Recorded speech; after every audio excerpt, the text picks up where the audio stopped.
Hello दोस्तों, आप सभी को जय हिंद।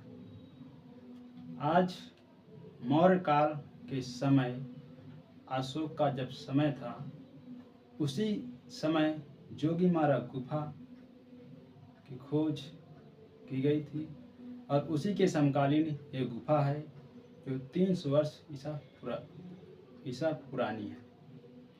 तो आज हम इसी गुफा को लेकर आए हैं जो इसी को पढ़ाएंगे। पहले हम जो हमने शुरू से प्रागैतिहासिक काल लिया और उससे पहले जो हमने लिया था कि कैसे उसका प्रारंभ हुआ, थोड़ा उनके बारे में रिवाइज करेंगे। फिर आगे जो है हम ये गुफा का जोगीमारा गुफा जो है इसको प्रारंभ करेंगे। तो चलिए हम पहले शुरुआत करते हैं शुरू से। भारतीय चित्रकला का इतिहास की ये बुक है और भारतीय चित्रकला के लेखक हैं या कहें जन्मदाता हैं या कहें पितामह हैं। इसके लेखक जन्मदाता पितामह हेरोडोटस हैं। हेरोडोटस कहाँ के हैं? हेरोडोटस ग्रीक के या कहें यूनान कह सकते हैं। ये दोनों ही एक ही नाम है, बस नामों का अंतर कर दिया गया है। और इनका जन्म कब हुआ था? हेरोडोटस का इनका जन्म 485 ईसा पूर्व में हुआ था। कब हुआ था? 485 ईसा पूर्व में इनका जन्म हुआ था और इनकी मृत्यु 425 ईसा पूर्व में इनकी मृत्यु हुई थी। ठीक है। और हेरोडोटस को हिस्ट्री ऑफ आर्ट का पितामह किसने कहा? तो रोमन ने कहा, सिसरो ने कहा था। इसको हिस्ट्री ऑफ का जन्मदाता लेखक जो हैं हिस्ट्री के, कौन? हेरोडोटस। इनको किसने कहा था? तो सिसरो ने कहा था। सिसरो एक लेखक हैं। कहाँ के लेखक हैं? रोमन के। रोमन कहाँ पर है? इटली में। वहीं के ये लेखक हैं सिसरो, जिन्होंने उनकी ये कहानी और खोजकर्ता और उनकी भाषा और उनके जो किताब छापी गई है उनके बारे में जब उन्होंने पढ़ा तब उन्होंने सबसे पहले यही कहा कि आप इसके जन्मदाता हैं हेरोडोटस। तभी उन्होंने ये कहा था बात। अब हम ये बात करते हैं भारतीय चित्रकला का इतिहास कितना पुराना है। तो भारतीय चित्रकला का इतिहास 5000 ईसा पूर्व पुराना है। अगर विश्व की बात कही जाए कि चित्रकला का इतिहास कितना पुराना है, तो विश्व में बात अगर करें तो ये है 7000 ईसा पूर्व पुराना। क्यों? क्योंकि 5000 ईसा पूर्व के जो पुराने चित्र हैं वो उत्तर प्रदेश के या कहें भारत में उत्तर प्रदेश के मिर्जापुर कैमूर श्रृंखला पर्वत में गुफाओं के चित्र पाए गए हैं। उसी गुफाओं के माध्यम से ये गुफा पुरानी है। ठीक है।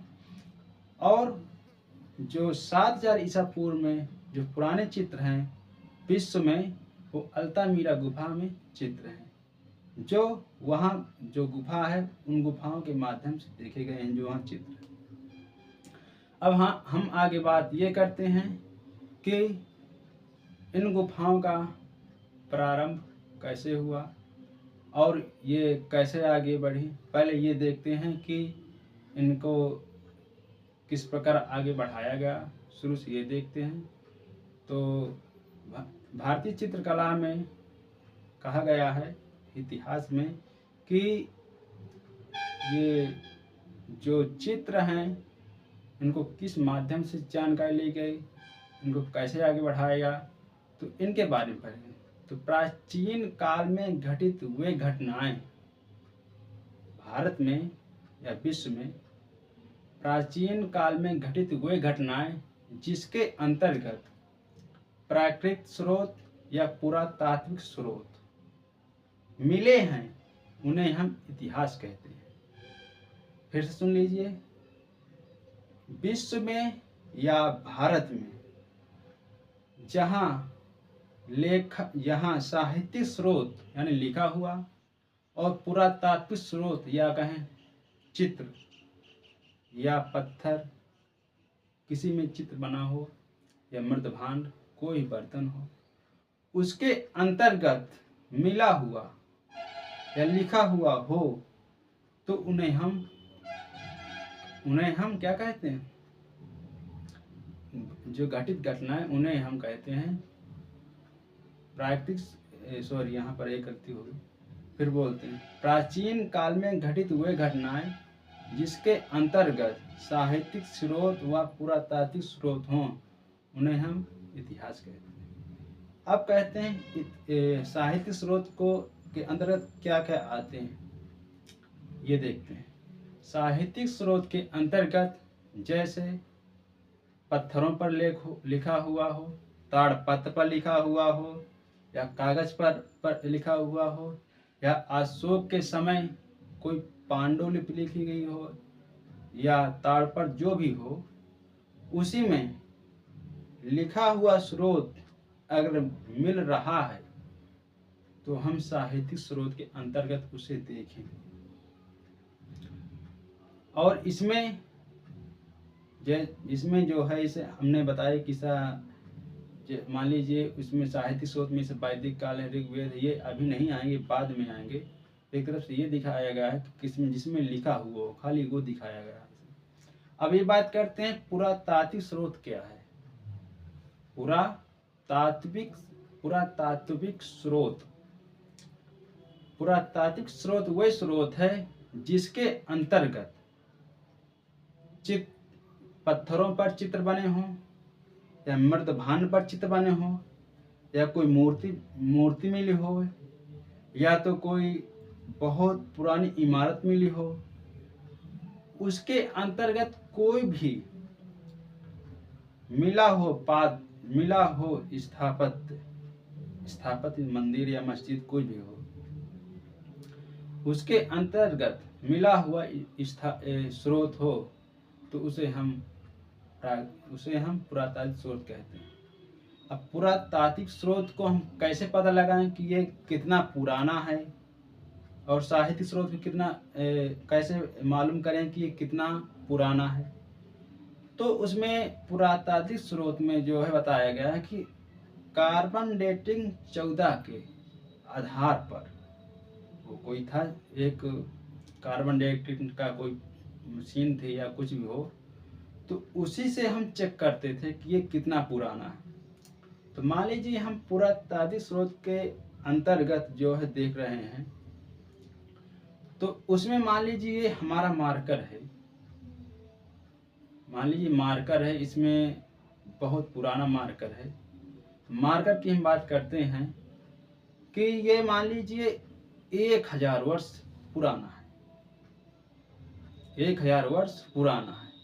अब कार्बन डेटिंग 14 के आधार पर उसे देखेंगे कि कितना पुराना है, तो कुछ विद्वान आएंगे तो अपना अपना अनुमान लगाएंगे कि ये जो है हो सकता है 800 साल का हो सकता है 500 साल का हो। तो हम मान चलिए इसे 500 कितना बताए थे, 1000 साल, मान लीजिए हम ये 500 साल बोलते हैं।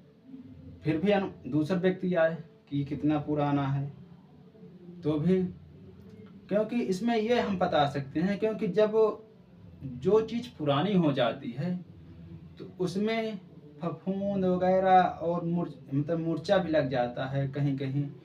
तो उसमें ये देखते हैं कि उससे ये समझ में कि इतना पुराना है। अभी आप देख रहे होंगे जो आज मान लीजिए जो कब्र होती है, तो उसमें कोई जो है कब्र में, इसे मुसलमान हैं तो वो क्या करते, दफना देते हैं।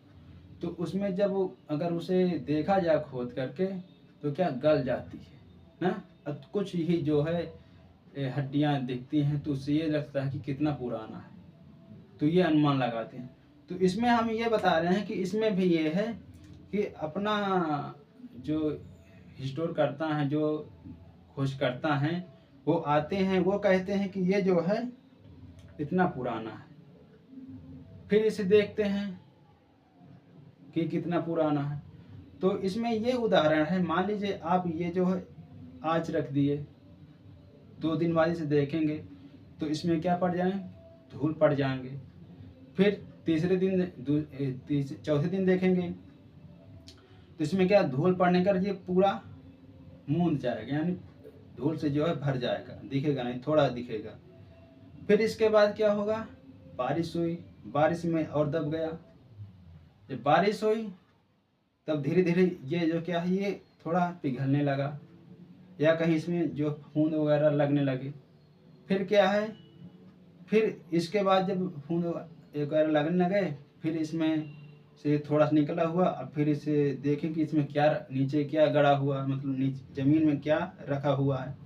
खोजकर्ता आए, देखें तो वो देखें कि ये जो है इतना पुराना है, कितना पुराना है। तो कार्बन डेटिंग 14 के आधार पर वो देखते हैं कि इतना पुराना है, तो वो उससे पता लगाया जाता था कि इतना पुराना है। ठीक है, ये है कार्बन डेटिंग 14 के आधार पर देखा जाता है, चाहे साहित्यिक स्रोत हो या पुरातात्विक स्रोत, इसके माध्यम से देखा जाता है। अब ये बात करते हैं हम कि मानव का जन्म पृथ्वी पर कैसे हुआ। ये तो हमने देख लिया हिस्ट्री के तौर पर, कैसे खोजकर्ता अपने जो किए थे, जो इतिहास को बनाया था, किस प्रकार किए थे। इतिहास को पहले कैसे लिखा है कि उन्होंने हर जगह गए, घूमे, हर जगह किस प्रकार वहाँ चित्र बनाए गए, किस प्रकार वहाँ की गुफाएं हैं, किस प्रकार वहाँ जो है मंदिर मस्जिद कोई बना हो, किस प्रकार वहाँ लिखा हुआ है। तो अपने हर जगह घूम कर जो है लिखे थे ना, जब घूम कर जो है इतिहास को लिखा था। फिर इसके बाद क्या हुआ था, थोड़ा 1 मिनट प्लीज।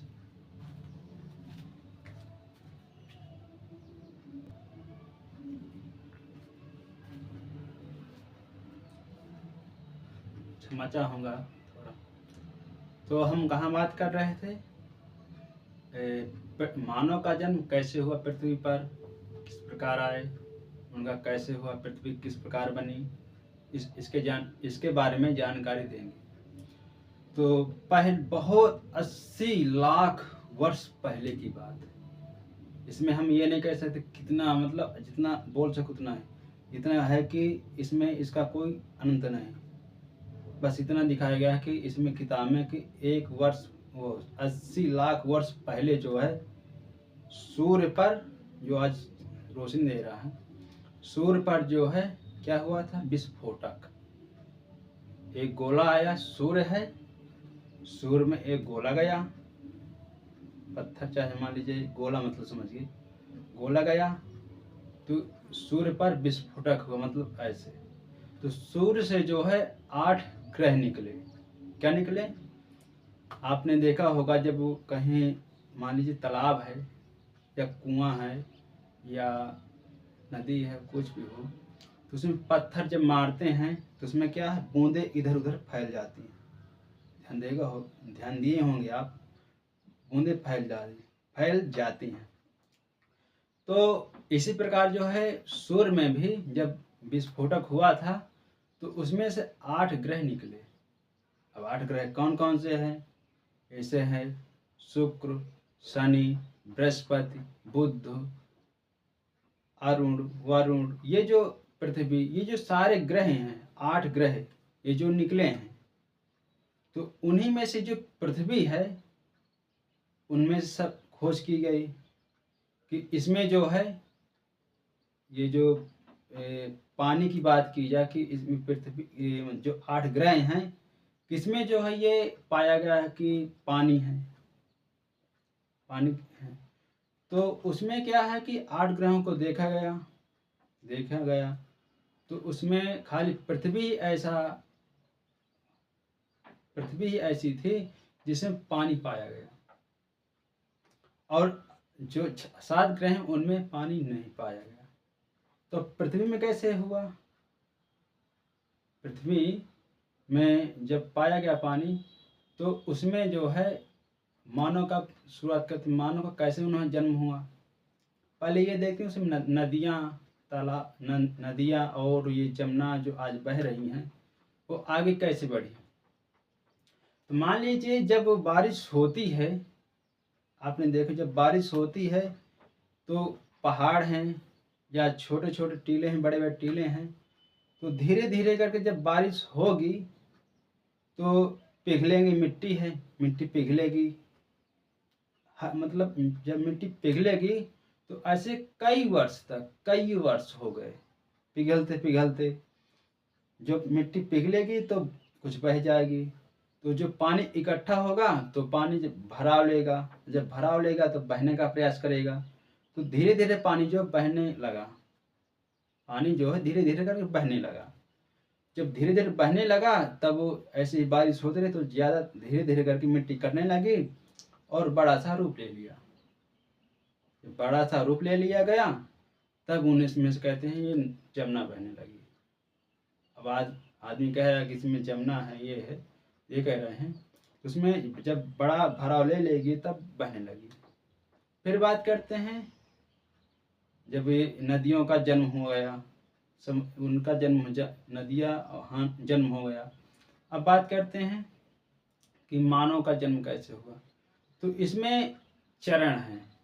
पहला है पृथ्वी में कि एजोइक युग, पेलोजोइक युग, सीनोजोइक युग, मेसोजोइक युग। इस 4 चरण हैं। पहले में एजोइक युग में जो है एक कोष्ठक जीव है, खाली एक कोष्ठक जैव कह सकते हैं, जीव कह सकते हैं, जो हम उसे खाली लेंस की सहायता से देख सकते हैं और किसी से नहीं। तो पहला ही ऐसा प्राणी था जो जन्म लिया पृथ्वी पर। उसके बारे में बताएंगे कैसे उनका जन्म हुआ। फिर क्या है, दूसरे में है एजोइक, पेलोजोइक। पेलोजोइक में दूसरे नंबर में पेलोजोइक युग। इसमें जो है अकशेरुकी जीव, अकशेरुकी जीव, अकशेरुकी जीव कौन कौन से हैं, जैसे मान लीजिए घोंघा है, केचुआ है, केचुआ है, ज्वाक बोलते हैं, ज्वाक जो पानी में पाई जाती है, जो पानी में अपने आप जो है जन्म लेते हैं और दिखते हैं, जो जिनके हड्डियां भी नहीं पाई जाती वो दूसरे नंबर में आते हैं। फिर आते हैं तीसरे नंबर एजोइक युग, पेलेजोइक युग, सेनोजोइक युग। सेनोजोइक युग में जो बताया गया है इसमें अकशेरुकी बताया। इसमें अकशेरुकी में क्या है, इसमें वो जीव जिसके रीढ़ की हड्डी पाई गई, रीढ़ की हड्डी पाई गई, ठीक है। रीढ़ की हड्डी किसमें पाई गई, जैसे मछली है, मछली रीढ़ की हड्डी पाई गई, छिपकली है, छिपकली, गोरिल्ला है, जिसमें रीढ़ की हड्डी पाई गई, वो जंतु आए या पानी से उत्पन्न हुए। फिर क्या बात है, फिर आते हैं एजोइक युग, पेलेजोइक युग, सेनोजोइक युग, मेसोजोइक युग।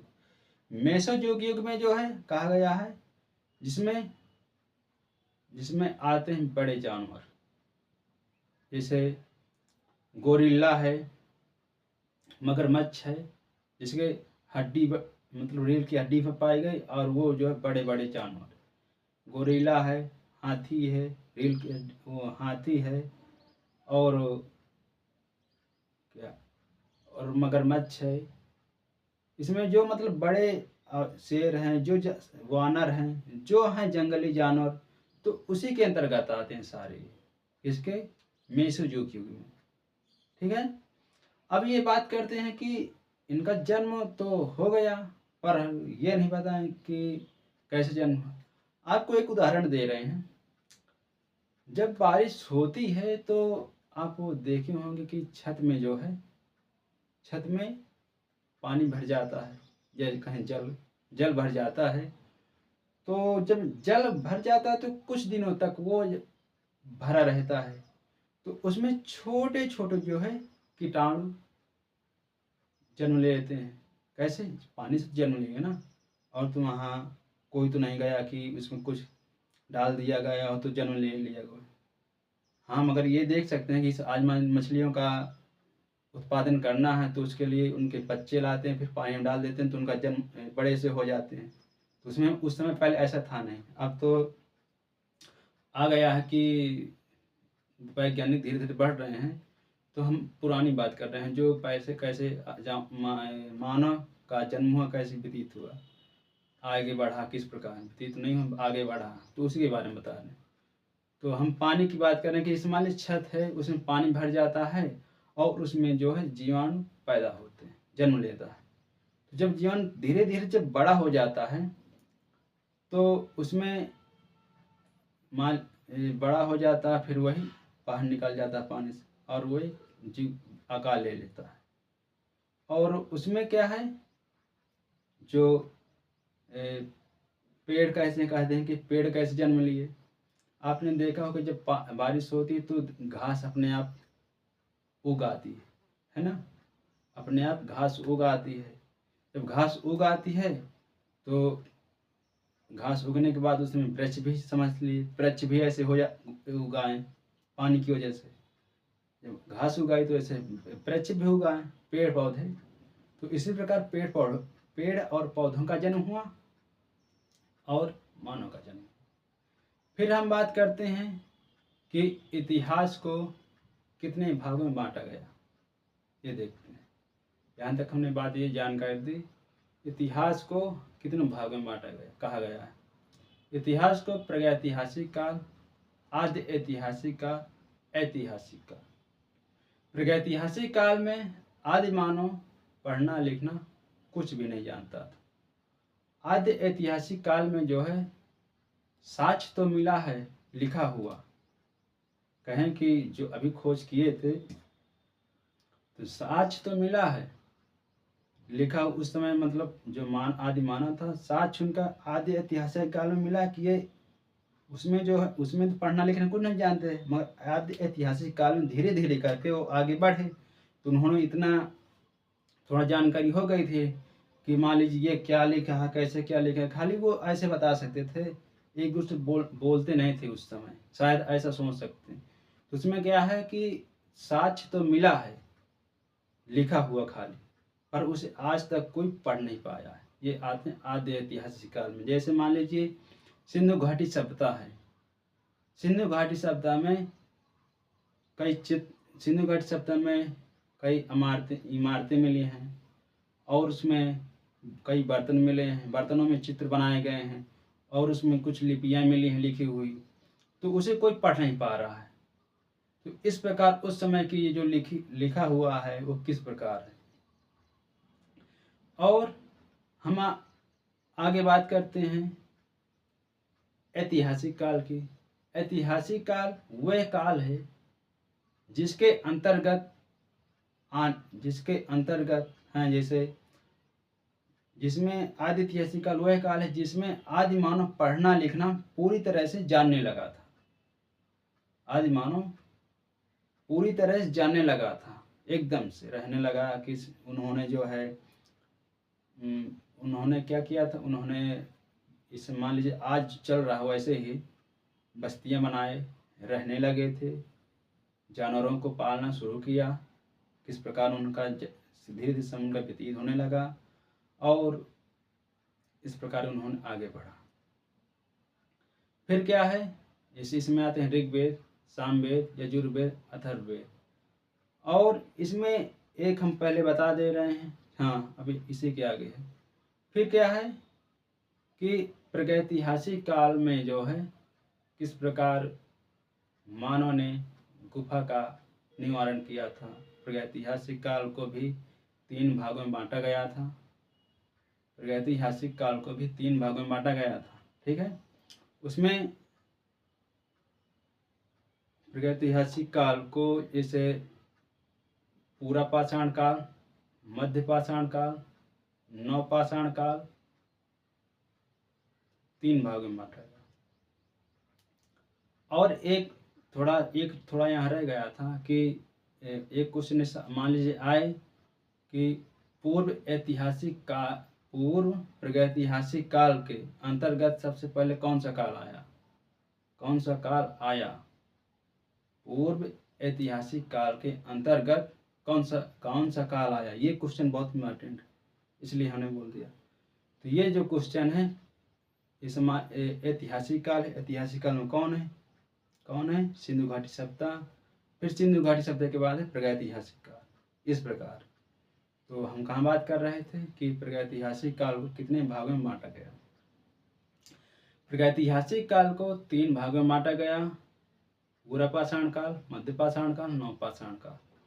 पूरा पाषाण काल में का समय काल है 30,000 ईसा पूर्व से लेकर 25,000 ईसा पूर्व, और मध्य पाषाण काल का समय काल है 25,000 ईसा पूर्व से लेकर 10,000 ईसा पूर्व, और नव पाषाण काल का समय काल है 10,000 ईसा पूर्व से लेकर 3,000 है, और 5,000 ईसा पूर्व बताया गया है। तो पूरा पाषाण काल में मानव इधर उधर जो है अपने शिकार के लिए जंगलों में रहता था। उस समय अनपढ़ ही था, मतलब एक असभ्यता, जानवर के समान था। खाली अपने उनके भोजन कर ले या कहें अपने भोजन के लिए बस इधर उधर शिकार कर रहा था और अपना जीवन व्यतीत कर रहा था। तो उस समय उनका क्या काम था? खाली शिकार करना, अपना समय व्यतीत करना, इधर उधर जाना, बस यही उसमें खोज में लगे रहते थे। तो उस समय क्या हुआ था? कहा गया कि उसमें आग की खोज उस समय हुई थी पूरा पाषाण काल में।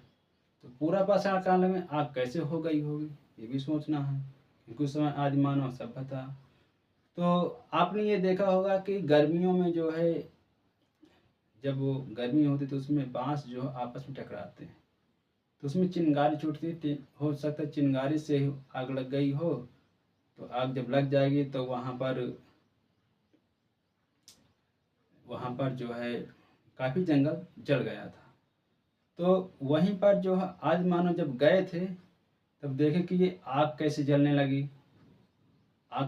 लगी। तो उन्होंने कहा है, अब सोच ही रहे थे, अब इतना उस समय डेवलप नहीं था दिमाग की कैसे। तो उन्होंने क्या कहा था कि चलिए चलते हैं वहाँ। जब आग बुझ जाती है तब वहाँ काफ़ी जंगली जानवर जो है मारे जाते हैं उस आग के अंतर्गत, आग में ही। तो उन जब जानवरों को जो है पका हुआ देखा कि कैसे क्या जानवर हैं, तो उन्होंने जब खाया उनका मांस तो बहुत उन्हें स्वादिष्ट लगा कि अरे वाह, ये तो पके हुए बहुत अच्छे लगते हैं। तो उन्होंने फिर जब पके हुए अच्छे लगने लगे तब उन्होंने कहा आग की खोज कैसे हो गई होगी, अब ये सोचने लगे। तो एक समय क्या हुआ था कि एक पत्थर नीचे था, एक पत्थर ऊपर था। तो एक पत्थर जब भूकंप आया होगा या कुछ भी हुआ है तो एक पत्थर जो है उस समय नीचे गिर गया था पत्थर में ही। तो उसमें क्या चिंगारी छूटी। तब एक आदि मानव ने जो है पत्थर को देख लिया, इसमें चिंगारी कैसे छूट गई, इसका रीजन क्या है। तो उन्होंने फिर क्या हुआ, तो एक पत्थर हाथ में लिया, एक पत्थर मतलब एक पत्थर बाएं हाथ में, एक पत्थर दाएं हाथ में लिया, दोनों को आपस में जो है मारने लगा। तो उसमें चिंगारी छूटने लगी तब आग की खोज वहाँ कर ली थी। और धीरे धीरे करके उन्होंने जो है क्या है जानवरों को मारना भी शुरू कर दिया ज़्यादा, और इसी तरह पका पका कर खाने लगे। इसमें ये दिखाया गया पूरा पाषाण काल।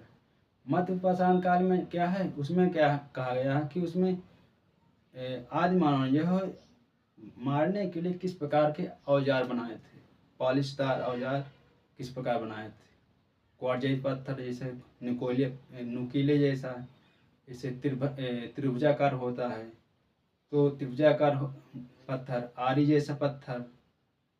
तो इस प्रकार जानवरों को मारने के लिए कई जो है औजार बनाए थे मध्य पाषाण काल में। और नव पाषाण काल में जब उनका थोड़ा दिमाग अच्छे से डेवलप हो गया तो नव पाषाण काल में अच्छे अच्छे औजार बनाए, भाले बनाए, उसमें जो है चाँद बनाए, और धीरे धीरे करके उन्होंने जो है बस्तियाँ बनाना शुरू किया और खेती करना शुरू किया। जब बस्तियाँ बनाकर रहने लगे तो खेती करना शुरू किया, जानवरों को पाला, और उसमें आग की खोज कर ही लिए थे। फिर एक क्वेश्चन ऐसा भी है कि मानव ने सबसे पहले किस पशु जानवर को जो है आदि मानव ने किस जानवर को पहले पालतू पशु बनाया, तो वो कुत्ता था। और एक क्वेश्चन और ये भी है कि सबसे पहले फसल सबसे पहले जो फसल है वो खोज किसने की, किसने नहीं सॉरी कौन सी की और कौन पुरानी है। उसमें सबसे पहले फसल है जौ और गेहूँ। अगर पुरानी की बात करें तो जौ है, और जो पहले की बात करें तो गेहूँ। तो ऐसे थे। तो इस प्रकार उनका जीवन धीरे धीरे व्यतीत हुआ। फिर आगे बढ़े। फिर जब बढ़ने लगे तब कुछ जानवर जंगल में ही रह गए और कुछ जानवर जो है मैदानी भाग में जाने लगे। जो मैदानी भाग में चले गए थे तो कुछ तो मारे ही गए, कुछ लोगों की जान गई, और फिर वहीं पर उनका धीरे धीरे दिमाग डेवलपमेंट हो ही गया था। तो फिर वो आज जो आदि मानव है वो धीरे धीरे करके जो है आगे बढ़ा। तो वही आदि मानव आज मानव बन गया, आधुनिक मानव। फिर धीरे धीरे उनका जीवन व्यतीत होना है, जो आज खड़ा हुआ है या आज रह रहा है, जीवन अपना व्यतीत कर रहा है। और इसमें क्या है, हाँ अब ये पूरी कहानी यहाँ तक की समाप्त हुई। अब आगे ये देखते हैं कि गुफा को किन किन नामों से जाना जाता था। एक तो कहते हैं गुहा और एक तो कहते हैं गुफा। गुफा मतलब गुफा को दो नाम से जाना, एक गुहा कह सकते हैं, एक गुफा कह सकते हैं। ठीक है। तो गुफा में जैसे गुफा है तो एक गुफा होती प्राकृतिक गुफा जो देवों ने बनाई या कहीं प्रकृति ने बनाई, और एक होती गुफा मानवीय गुफा जो मानव ने बनाई। यहाँ तक ये है हुआ। अब बात करते हैं, जब ये बात पूरी हो गई तब उन्होंने आदिमानव कहाँ कहाँ चित्र बनाए। और जैसे मान लीजिए उत्तर प्रदेश में पहले शुरुआत किए थे। उत्तर प्रदेश में मिर्ज़ापुर में बनाए थे। जो मैंने शुरू में बात की थी, मिर्ज़ापुर के कैमूर श्रृंखला पर्वत पर उन्होंने चित्र बनाए, और वहाँ पर सोन नदी बहती है, जो कि ये इलाहाबाद से आप जाएंगे तो वहाँ एक गुफा मिलेगी, मिर्ज़ापुर जिले में है। फिर इसके बाद क्या हुआ था कि, एक मिनट प्लीज,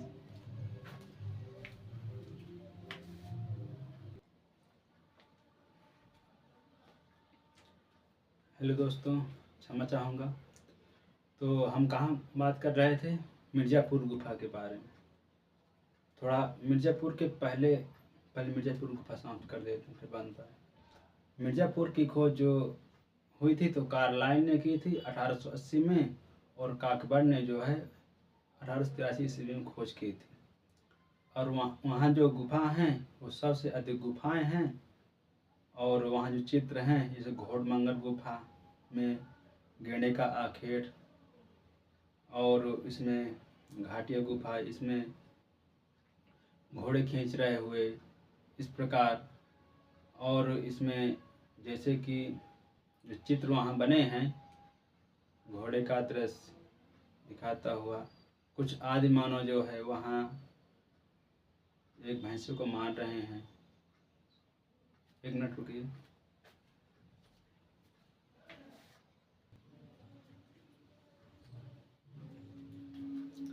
हेलो दोस्तों, माफ़ करना। तो हम मिर्ज़ापुर के चित्रों की बात कर रहे थे। उसमें भलडारिया लिखुनी, भलडारिया हो गया, और सरहो घाट, लोहरिया, और ये जो चित्र हैं, ये जो गुफाएं हैं, इसमें इसमें जो चित्र हैं, घायल सुअर है, घोड़े के खींच रहे हैं कुछ व्यक्ति। और इसमें क्या है कि इसमें घोड़े खींच रहे व्यक्ति, और इसमें हैं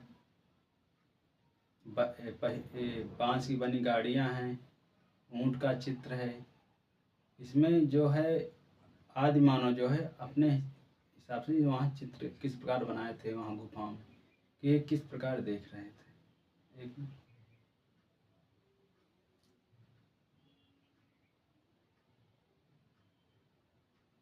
रहस्यमय भूतों का चित्र मिला है, ये रहस्यमय भूतों का चित्र मिला है। तो ये सारी गुफाएं हैं जो कि ये मिर्ज़ापुर में है।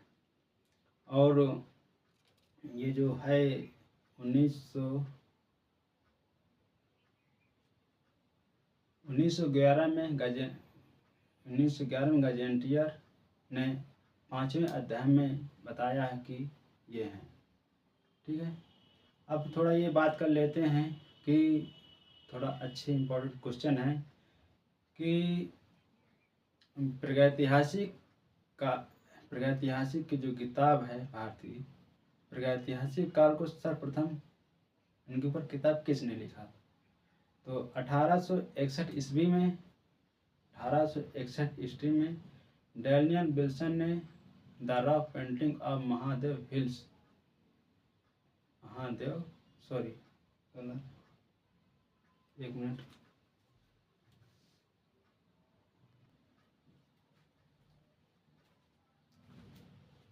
तो हम क्या बात कर रहे थे कि 1851 ईस्वी में प्रागैतिहासिक के ऊपर एक किताब लिखी थी डैनियल विल्सन ने, the archaeology service annals of Scotland.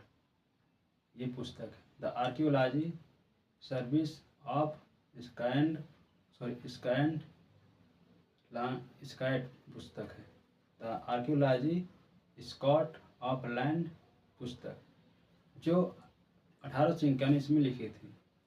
और 1861 ईस्वी में एसआई की स्थापना की गई, पुरातात्विक एसआई। इसका फुल फॉर्म है the archaeology service of India. SI ने किताब ये लिखी थी और ये पुरातात्विक का जनक कहा गया था एसआई को। और इनको किसने कैसे नाम दिया कि ये कहाँ कैसे क्या है, मतलब इनका नाम क्या है? एसआई का जब फुल फॉर्म तो हो गया, इनको नाम किसने दिया था? तो इनका नाम है कनिंघम, जो दिल्ली में जो है पुरातात्विक स्रोत हैं, या कहें जो मान लीजिए मिल रहा है जो स्रोत, उनको वहाँ दिल्ली पर रखा जाता है। और वही जो है अपने हिसाब से जो है कि ये इतना प्राचीन है, अपनी सूची में वो शामिल करता है। फिर क्या 1863 ईस्वी में कुल्हाड़ी खोज हुई थी, फारसी में कुल्हाड़ी खोज हुई थी। कहाँ हुई थी? पलवल नामक स्थान पर हुई थी। और 1863 में खोज हुई थी। और 1865 में फासिल ने एचपी फाइन ने खोज की थी उसकी, ये दिखाएगा। 1863 ईस्वी में कुल्हाड़ी खोज हुई थी, जो आदि मानव ने बनाई थी पलवल नामक स्थान पर। किसने खोज की थी? कुल्हाड़ी खोज जो है हैंड बुक, इसकी खोज जो है ब्रूसफुट ने की थी। रॉबर्ट ब्रूसफुट ने जो है 1863 में की थी, जो ये मिली थी। और 1865 ईस्वी में जो फासिल एचपी फासिल ने जो की थी। तो इस प्रकार जो ये लिखी गई है, बताई गई बातें। अब हम बात करते हैं जो और गुफाएं हैं, थोड़ा उनको मोटा मोटा देख लेते हैं ना, बहुत लंबी क्लास होने जा रही है, तो इसके साथ थोड़ा देख लेते हैं।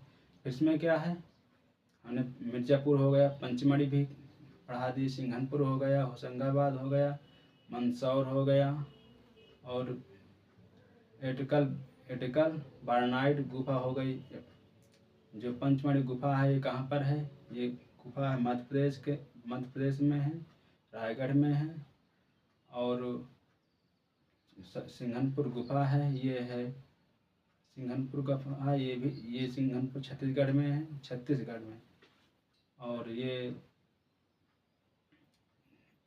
पंचमढ़ी की खोज किसने की थी? तो इसको बताया था कि हंटर ने 1832 ईस्वी में खोज की थी, और गार्डन ने 1932 में हंटर ने की थी, और 1936 ईस्वी में गार्डन ने खोज की थी। इस प्रकार वहाँ 50 लगभग गुफाएं और चित्र पाए गए, चित्रित बताए गए, गुफाएं ज़्यादा नहीं बताई गई, और उसमें चित्र हैं। और इनकी पद्धति स्टेनोग्राफ,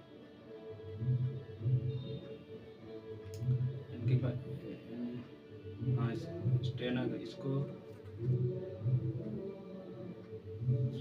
इसमें एक बताया गया, हाँ ठीक है। और आगे एक गुफा है सिंघनपुर गुफा, इनकी खोज किसने की थी? सिंघनपुर गुफा इनकी खोज की थी 3 लोग किए थे। पहले में है W एडरसन, और W एडरसन ने 1910 ईस्वी में की थी। 1913 में जो है अमरनाथ दत्त ने की थी, और 1917 में पर्सी ब्राउन ने की थी। और ये किस नदी किनारे? तवा नदी किनारे है। ये आदमगढ़ के छत्तीसगढ़ में है, छत्तीसगढ़ के पास वहीं पर है। और इसमें पंचमढ़ी में जो है, पंचमढ़ी में इसमें ये यहाँ माठ नदी है, वहाँ तवा नदी है, ध्यान रखना। तवा नदी पंचमढ़ी में, माठ नदी इसमें है सिंघनपुर गुफा। फिर इसके बाद है होशंगाबाद है, बिलारी है, पारनाइट अटकल गुफा है। पारनाइट गुफा कहाँ पर है? ये केरल में है। और ये जो गुफा है पिल्ला सारंग, ये तमिलनाडु में है, लोकेशन दिखा रही है। और इसमें जो गुफाएं हैं हमने प्रागैतिहासिक काल की। और भीमबेटका की गुफा बताए थे। भीमबेटका की खोज किसने की थी? भीमबेटका कहाँ पर है? ये मध्य प्रदेश के भोपाल में है, 40 किलोमीटर दूर पर स्थित है, ठीक है। वह रायसेन जिला है वहाँ। और वहाँ की खोज विष्णु श्रीधर वागड़कर करने की थी, जो उज्जैन विश्वविद्यालय के प्रोफेसर थे। कब खोज की थी? 1858 ईस्वी में खोज की थी। और वहाँ जो 600 गुफाएँ हैं और 275 चित्र पाए गए हैं। और इसमें चित्र बनाए गए हैं वो शिकार के और जीवन के चित्र बनाए गए हैं।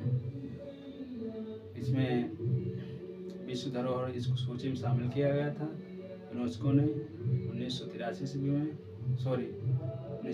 2003 में। और इसको में जो है इनको पद्म श्री भूषण से कब सम्मानित किया गया था? तो 1975 में इनको सम्मानित किया गया था। अब यहीं तक गुफा बताए थे सारी। अब वो आगे बात कर रहे हैं मौर्य काल के समय की गुफा, जोगीमारा गुफा जो पढ़ाने जा रहे हैं। अब इस पर आप प्लीज अच्छी तरह से ध्यान दें, जो कि इसमें मौर्य काल की जो गुफा है, जब अशोक का समय काल था उस समय, उसी समय काल की ये गुफा बताई गई है। इसको 300 ईसा पूर्व बताया गया है। चलिए उसी को आज हम जोगीमारा गुफा के बारे में पढ़ाने जा रहे हैं। चलिए, तो ये जोगीमारा गुफा के बारे में एक कहानी पहले ध्यान से पढ़िए। कहानी है, उसी कहानी के माध्यम से हम आगे बढ़ेंगे। जोगीमारा गुफा में एक सुतुनका नाम की एक महिला, क्या कहें, देवदासी, ठीक है। सुतुनका नाम की एक देवदासी थी, और जो एक राजा की पुत्री थी या पत्नी थी। तो वो ये कह सकते हैं हम कि वो गई थी वहाँ जोगीमारा गुफा में अपना तप करने के लिए। क्या करने के लिए? तप, मतलब एक कहते हैं सन्यासी धारण करने के लिए। तो सन्यासी धारण करने के लिए वो सुतुनका गई। अब उसके पास वहीं गुफा की एक चाबी। तो वहाँ जब राजा ने उनको जाने देते हैं, तब उनको एक चाबी देती हैं कि हम आपको अकेले वहाँ नहीं जाने देंगे। उन्होंने कहा ठीक है, आप वो किसी व्यक्ति को हमारी रक्षा के लिए भेज दीजिए।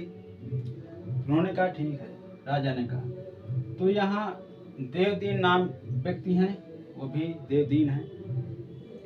तो वहाँ सुतुनका के पास एक पहरेदारी की तरह, तो पहरेदार जैसे आज देख रहे हैं इधर खड़े हो जाते हैं, मंदिर है वहाँ।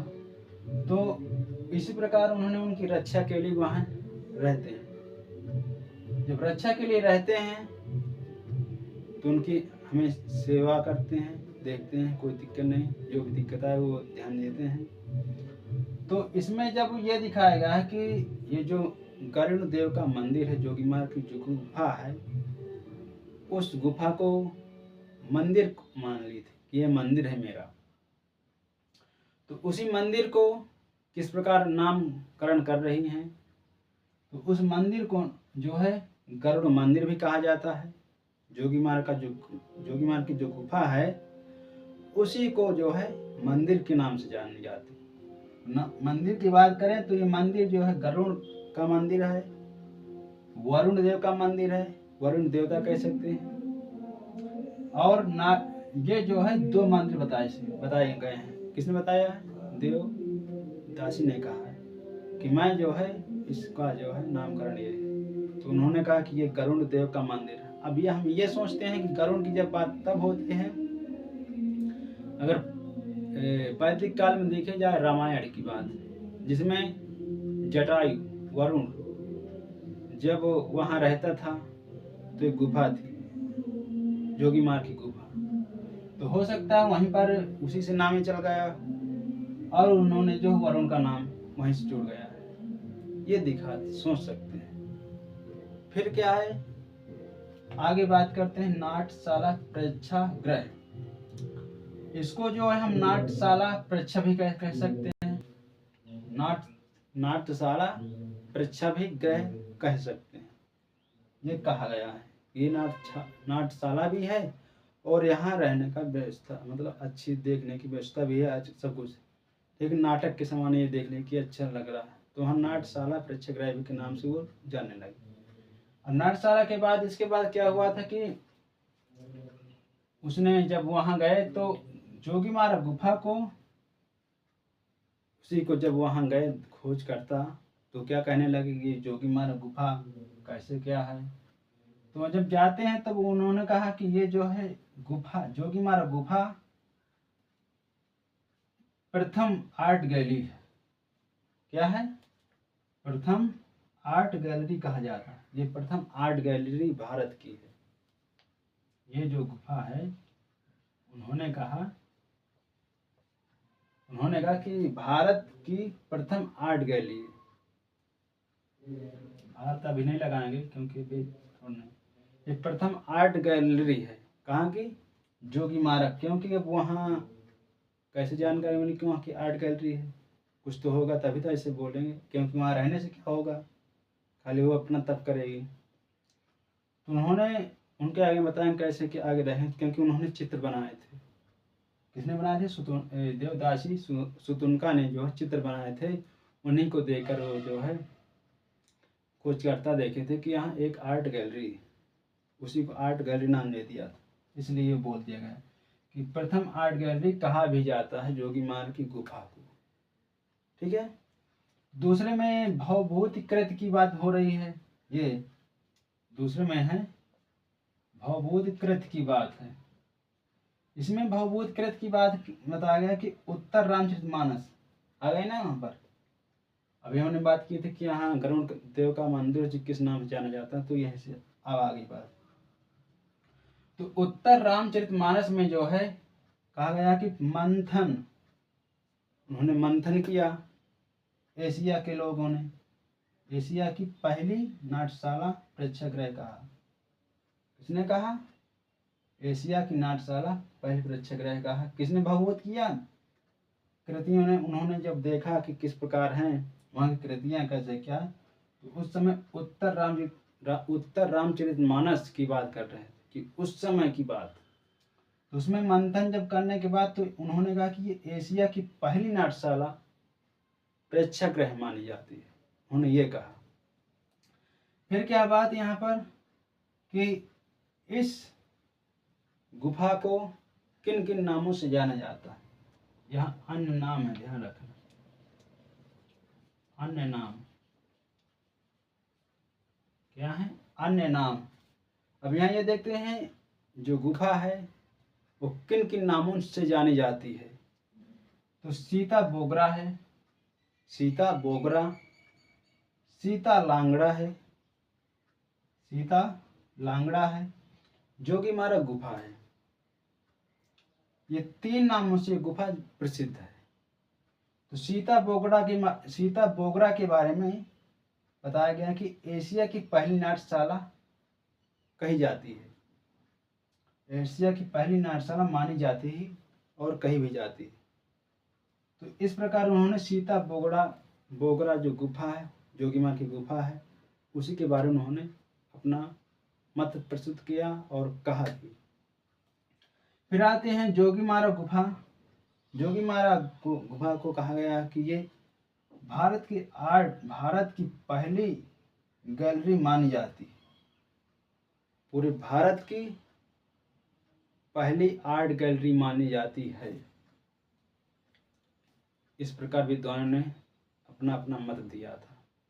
ठीक है, अब ये बात करते हैं कि गुफा का आकार क्या था। वो जो गुफा है, जो जोगीमारा गुफा है, उसकी लंबाई कितनी है, चौड़ाई कितनी है, ऊंचाई कितनी है, ये इसके बारे में देखते हैं। तो गुफा का जो आकार है वो 10 गुणे 6 गुणे 6, मतलब ऐसा लग रहा है कि 10 जो मतलब 10 गुणे चौड़ाई 10 लंबाई है, वो लंबाई हो गई 10, वो 6 फीट चौड़ाई हो गई और 6 फीट ऊंचाई हो गई। एकदम सुरंग जैसी थी, इस प्रकार थी गुफा। तो इस प्रकार जो गुफा वहाँ देखे, साइज दिया, देखा, नापा, जोखा, तो उस गुफा को इस प्रकार बताया। फिर कहा गया कि यहाँ जो चित्र मिले, क्या मिले? चित्र। उन्होंने चित्र जब मिले तब वहाँ चित्र मिलने के बाद वहाँ चित्र किस प्रकार है? वहाँ केवल छत पर चित्र बनाए गए हैं। कहाँ पर? केवल छत पर ही चित्र बने हैं वहाँ उस गुफा में। वहीं जो जोगीमारा गुफा है, वहीं पर वो चित्र बने हैं। ठीक है, जब चित्र बने हैं तब उनको ये एहसास हो कि यहाँ चित्र है। उनका नाप भी देख लिया, नाप, लंबाई, चौड़ाई, ऊंचाई सब देखकर, फिर जब नाप चौड़ाई देख रहे थे, लंबाई देख रहे थे, तब ऊपर देखे तो ऊपर छत में चित्र भी थे। फिर क्या, अब आगे हैं बात शिलालेख। अब यहाँ शिलालेख ये है, शिलालेख कैसे क्यों लिखा गया? एक कहानी है इसमें कि जब सुतुनका नाम की देवदासी वहाँ रहने लगी तो देवदीन ने उनके आपस में संबंध होने लगता, प्रेम की भावना उत्पन्न, प्रेम का मतलब व्यवहार होने लगा। तब वो सुतुनका ने, आगे बताएंगे उसकी चित्र, सुतुनका ने उनकी याददाश्त में, किनकी? देवदीन की याददाश्त। पहले ये देखते हैं, थोड़ा रुक लीजिए। हाँ, उनका प्रेम व्यवहार होने लगा। तब कुछ खोजकर्ता आए, या कहें राजा ने भेजा कि कैसे क्या हुआ, वहाँ का माहौल है, कैसे क्या, ये कह सकते हैं। राजा भेजे वहाँ से, जाइए वहाँ सुतुनका नाम की देवदासी है जो वहाँ रहती है, वहाँ देखिए। तो जब ये प्रेम व्यवहार प्रसंग देखकर जो वहाँ के सेनापति जब देखें तो उन्होंने कहा, ये जो आप सुतुनका नाम की देवदासी गई हैं, वो तो देवदीन से प्रेम प्रसंग है। तो जब वो ये जानकारी देते हैं राजा के, तो उन्होंने कहा ऐसा करो, जाओ उस देवदीन से जाए, उस गुफा की जो है जहाँ रहते हैं वहाँ की चाबी ले आओ। उनकी चाबी छीन ली जाती है। जब चाबी छीन ली जाती है तब वो देवदासी जो है उदास हो जाती है, या कहीं रोने लगती है, फूट फूट कर। जब रोने लगती है तब वहीं पर उन्होंने अपनी याद में बनाए थे, क्या बनाए थे? हाँ, अभी एक बात और, यहाँ पर जब उनसे चाबी छीन जाती है और सुतुनका ने जो है चित्र बनाए थे, उस समय चित्र बनाए थे वहीं उसी गुफा में ऊपर जो है जब चित्र बनाए थे, वही वो भी प्रेम व्यवहार के चित्र थे। तो जब चित्र बनाए थे तब उनको जो है मिटवा दिया गया था। किससे? मिटवा दिए गए थे। वो भी चित्र के बारे में बात करेंगे आगे भी, वो चित्र कैसे बनाए गए थे। तो जब उनको मिटवा देते हैं राजा, तब इनसे चाबी भी ले छीन ली जाती है। किनसे? देवदीन से। जब चाबी छीन जाती है, वह चित्र भी मिटवा देते हैं। दोनों तरफ से अब टूट गए थे वो व्यक्ति, देवदीन और देवदासी। तो देवदीन ने जो है एक लेख लिखते हैं। किस पर लेख लिखते हैं? पत्थर पर, लेकिन शिला पर। उन्होंने क्या लेख लिखते हैं? जब उन्होंने लेख लिखते हैं, पहले वो भी लेख लिख लिए थे। मतलब देवदीन जो है, उसी समय उन्होंने भी लेख लिखा था, और उसी समय जो है ये चित्र भी बनाए थे। जिस समय उन्होंने चित्र बनाए थे, तो उनके ऊपर जो है देवदीन ने सुतुनका नाम की देवदासी के ऊपर जो है उन्हीं के बारे में लेख लिखा पत्थरों पर, किस प्रकार प्रेम के संबंध में। जब उनके बारे में उन्होंने पढ़ा था राजा के सेनापति ने, तब उनको और अहंकार आया, क्रोधित हुए। तो उस पत्थर को तोड़वा देते हैं। किस पत्थर को? देवदीन के पत्थर को, और उनके देवदासी के पत्थर को दीवारों में जो है, जोगीमार गुफा में जो है, उनके पत्थरों को जो है, उनके चित्रों को जो है मिटवा देते हैं चूना कलर से। जब मिटवा देते हैं, तब वो चले जाते हैं। अब इतना करके फिर जब चले जाते हैं, फिर इसके आगे और बताएंगे। तो फिर इसके बाद वहाँ आते हैं खोजकर्ता। कौन आते हैं? 1904 ईस्वी में। 1904 ईस्वी में कौन आते हैं? डॉक्टर ब्लॉक उस गुफा में आते हैं। 1904 ईस्वी में डॉक्टर ब्लॉक उस गुफा में आते हैं और कहते हैं कि, एक मिनट,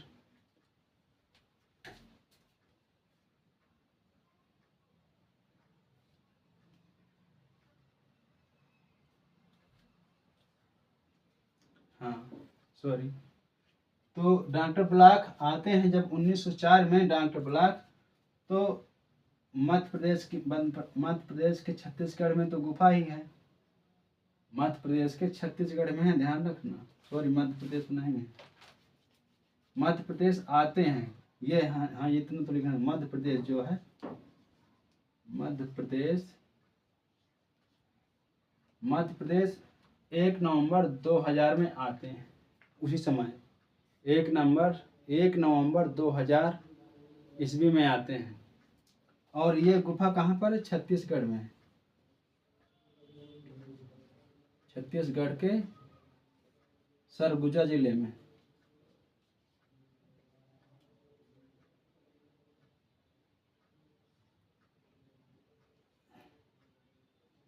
इसी के आगे लिखवा देंगे अभी, हैं, ठीक है।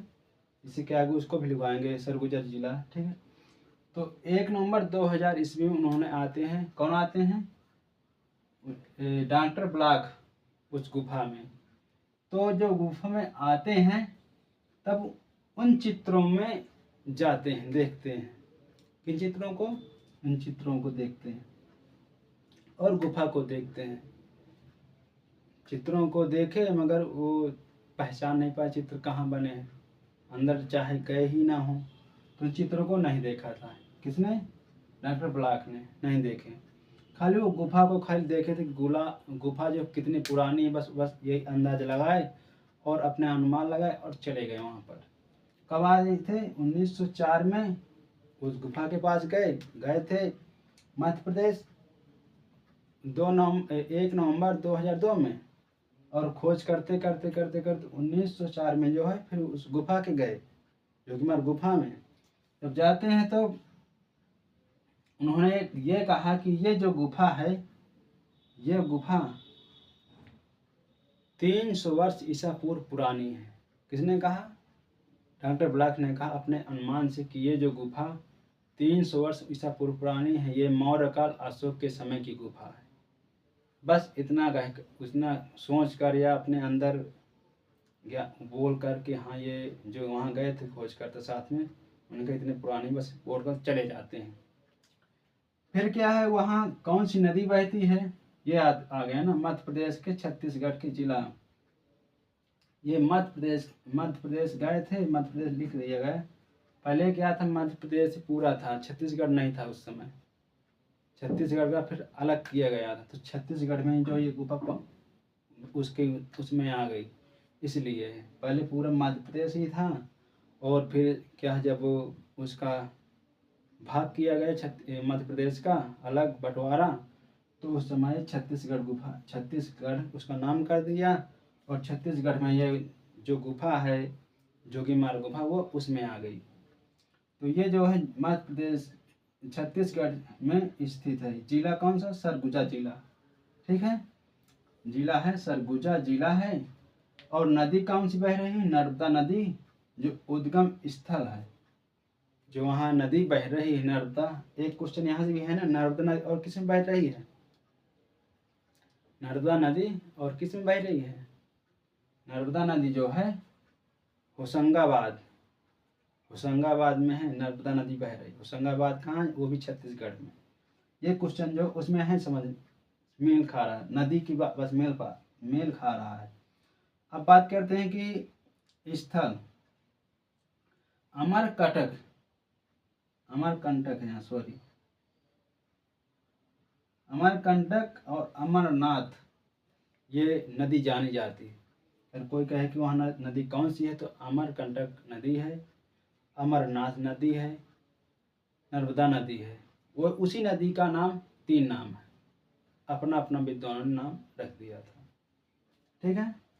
अब आते पूर्णतः प्रकृति के छत पर जो चित्र बने हैं, वो जो वहाँ कुछ लोग कह रहे हैं कि ये प्रकृति के बने चित्र हैं, आदि मानव ने बनाए हैं, ये सोच रहे हैं।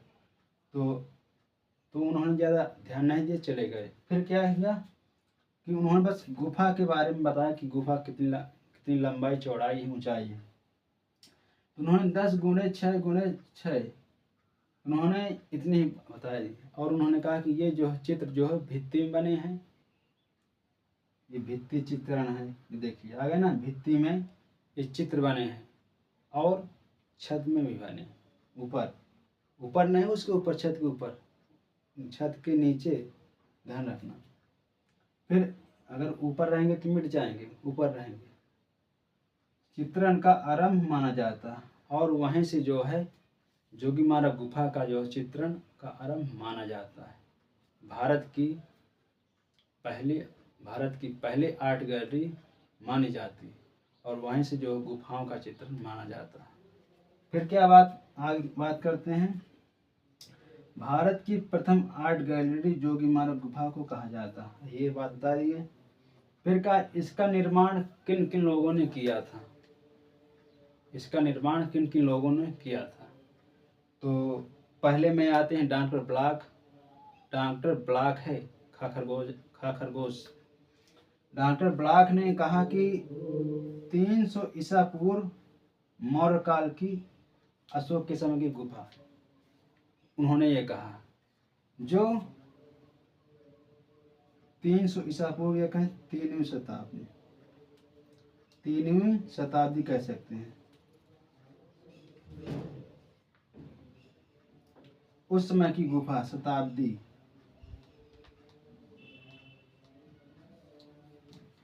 और दूसरे में आते हैं जॉन मार्शल आते हैं दूसरे। जो जॉन मार्शल कह रहे हैं, अपने जो उन गुफाओं को देखा और कहा कि ये जॉन मार्शल की ये गुफा कितनी पुरानी है। उन्होंने जब देखा, उन्होंने कहा कि अपने अनुमान से, मैंने यही बात का शुरू में बात बताई थी कि कार्बन डेटिंग 14 के आधार पर हर विद्वान देखते थे, उन्हीं के माध्यम से अपना अनुमान लगाकर। तो जॉन मार्शल ने जो है बताया कि 1000 ईसा पूर्व पुरानी है। कितने बताया, 1000 ईसा पूर्व पुराने, जो 10वीं शताब्दी की गुफा है, ध्यान रखना। फिर तीसरे में आते हैं बिसेट